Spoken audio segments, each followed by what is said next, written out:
ইয়তি ইয়তি নারায়ণ, তুমি ইয়তি ব্রাহ্মণ, তোমার শিরে ঢালি জল, অন্তিমকালে দিও ফল।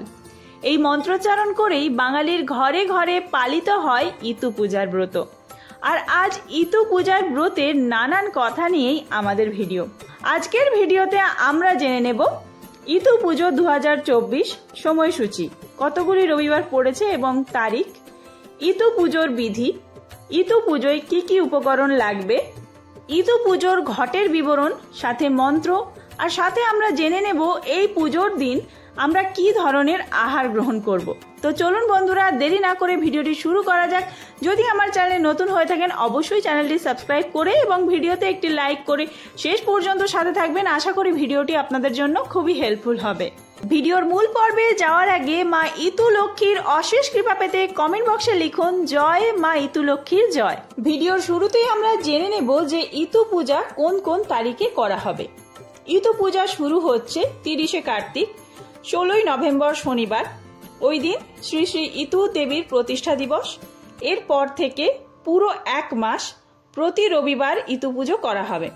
এই পূজা কার্তিক মাসের সংক্রান্তি তিথি থেকে শুরু হয় আর অঘ্রাণ মাসের সংক্রান্তিতে গিয়ে শেষ হয়। সাধারণত কুমারী, সধবা, বিধবা প্রত্যেক বয়সের মহিলারাই ইতু পুজো করতে পারেন।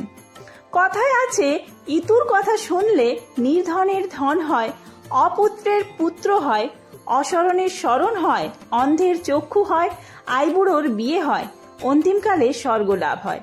তো চলুন এবার জেনে নেওয়া যাক ইতু পুজোর বাকি রবিবারগুলি কোন কোন দিন পড়েছে। এই বছর অর্থাৎ 2024 সালে অঘ্রাণ মাসে 5টি রবিবার পড়েছে। মাসের প্রথম রবিবার 17ই নভেম্বর 2024, বাংলার পয়লা অঘ্রাণ 1431। দ্বিতীয় রবিবার 24শে নভেম্বর 2024, বাংলার 8ই অঘ্রাণ 1431। তৃতীয় রবিবার পয়লা ডিসেম্বর 2024, বাংলার 15ই অঘ্রাণ 1431।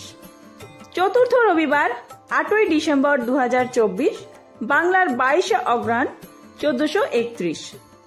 পঞ্চম অর্থাৎ ইতু পুজোর শেষ রবিবার 15ই ডিসেম্বর 2024, বাংলার 29শে অগ্রহায়ণ 1431 বঙ্গাব্দে।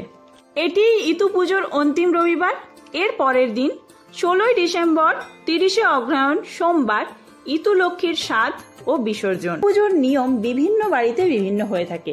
এবার জেনে নেওয়া যাক ইতু লক্ষ্মীকে কিভাবে প্রতিষ্ঠা করবেন। কার্তিক মাসের সংক্রান্তি তিথিতে সকাল সকাল ঘরবাড়ি পরিষ্কার করে স্নান সেরে ইতু মাকে প্রতিষ্ঠা করতে হবে। ইতুর পাত্র ও ঘর দিয়েই পুজো করা হয়। খড়ের বিড়ের উপরে ইতুর সরাকে প্রথমে বসাতে হবে।